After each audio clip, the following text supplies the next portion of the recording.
Good morning, everybody. It is week 28, episode 28 of Black Sheep Podcast. Another week, another cup of tea. So at the end of last week, as always, I said I was going to talk about hand-me-downs this week because I've lived a life of hand-me-downs. I'm the youngest, so that's what we get. But mentally, I forgot that this is the week of our wedding. So I think I'm going to hold off on that topic and let's talk about the wedding, baby. So we're getting married on Saturday. A few days away. When you guys see this, it'll be Thursday. So really, a couple days till the wedding. So yeah, man, let's talk about it. I've made a few podcasts.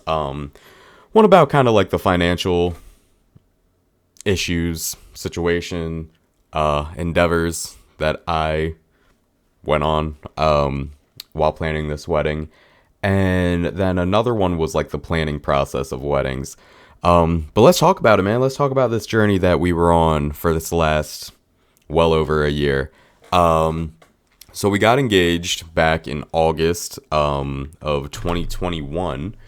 And I remember as soon as we came home, like the weekend after we came home, mind you, my fiance had no idea what was happening. I think part of her is upset about that because I think she wished she wore something better or like wore makeup or had her nails done. I don't know.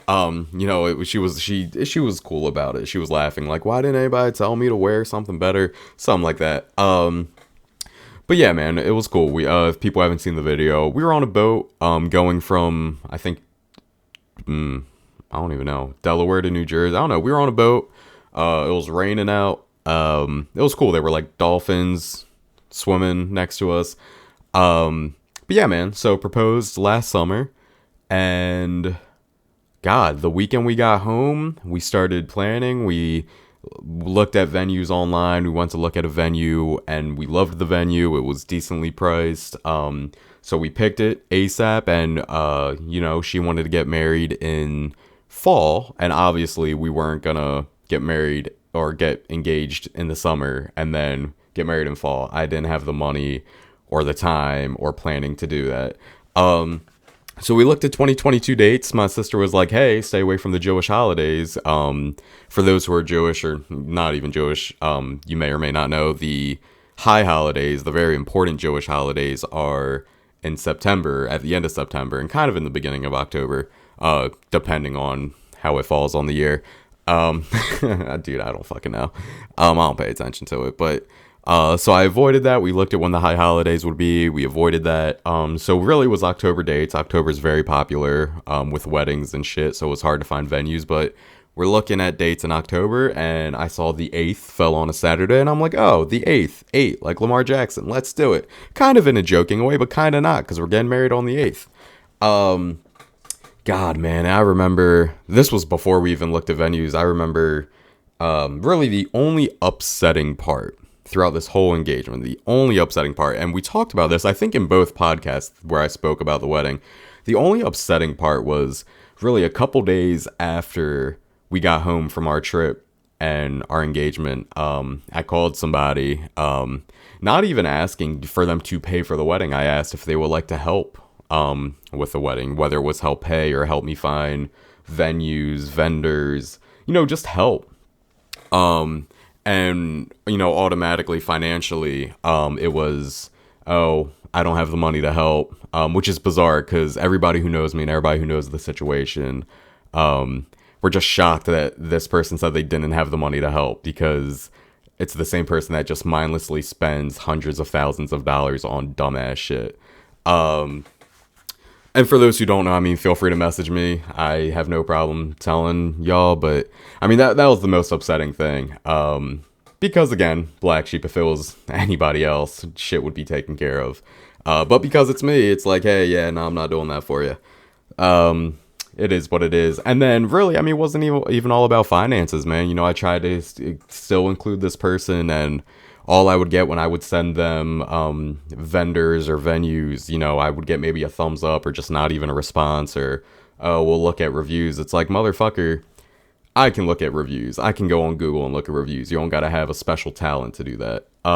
So that was, that was really the only upsetting part is, I asked many people for help, both advice, options of vendors and venues, financial help, whatever it was. And like really this one person was just so stingy, so selfish that because it was me, I guess, they didn't want to put in the time or effort. So it is what it is. That was like right after we came back. That was a few days after we came back. That was a upsetting phone call. But it is what it is. So yeah, man, we looked at a venue, we loved it, we signed for it because again, October is a very, very popular time for weddings, so signed off on it.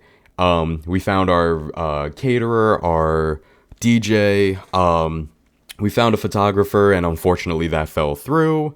So we had to go on a hunt for another photographer and luckily we found a better photographer, a more professional photographer. And with that, we're also getting another photographer and a videographer. So look, I mean, it was upsetting the shit that happened with the first photographer. Basically, we had scheduled engagement photos because that was like a free part of the wedding photos. Like they did engagement photos for free, which is awesome. We drove like an hour away. And as soon as we got there, my fiance texted them like, hey, we're almost there. We're about to pull up. The photographer texted back and was like, oh, I'm at another job. I thought we were scheduled for tomorrow. And we looked back in the text and was like, nah, like we were scheduled for today. So at that point, I cut it, boom, fired. Because God forbid that happens on the actual wedding day. So that was also upsetting. But something better came out. We got better photographers. We got a videographer. Cool.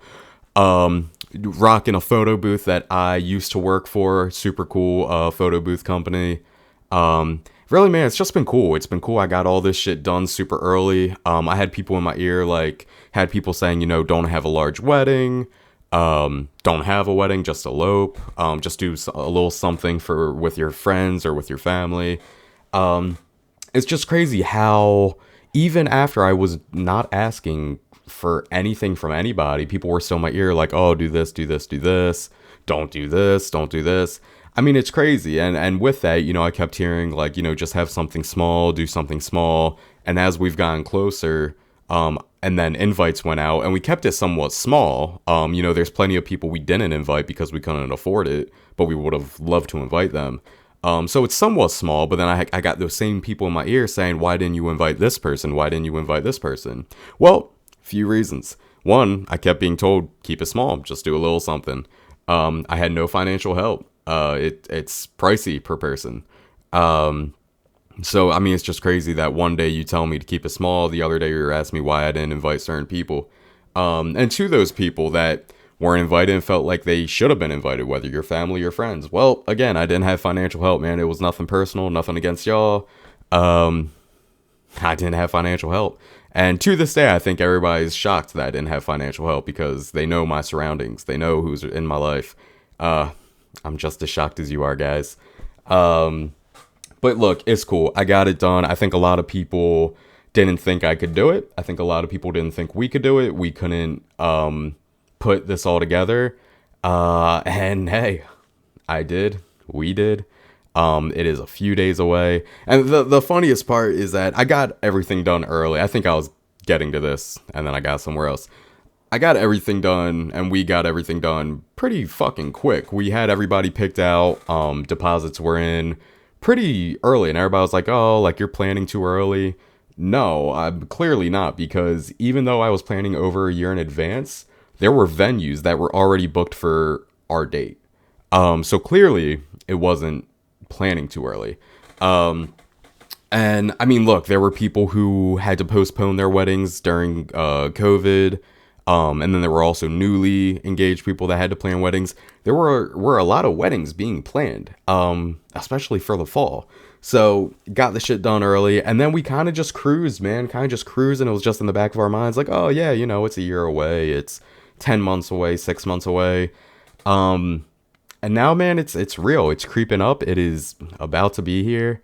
And I wouldn't change anything I did. I guess maybe it's a blessing in disguise that people decide they didn't want to help financially. Because look, if you don't help financially, you don't get a say in any of it. So that's the beautiful thing, man. I'm not having any sort of religious wedding. We're having it where we want to have it. We're having the person to marry us. Again, one of my best friends from elementary school is marrying us, which is awesome. The people, for the most part, that I want in my wedding are in my wedding. The people, for the most part, that I want there are going to be there. And for the people that I don't want there, we have hired people to make sure that those people are not there.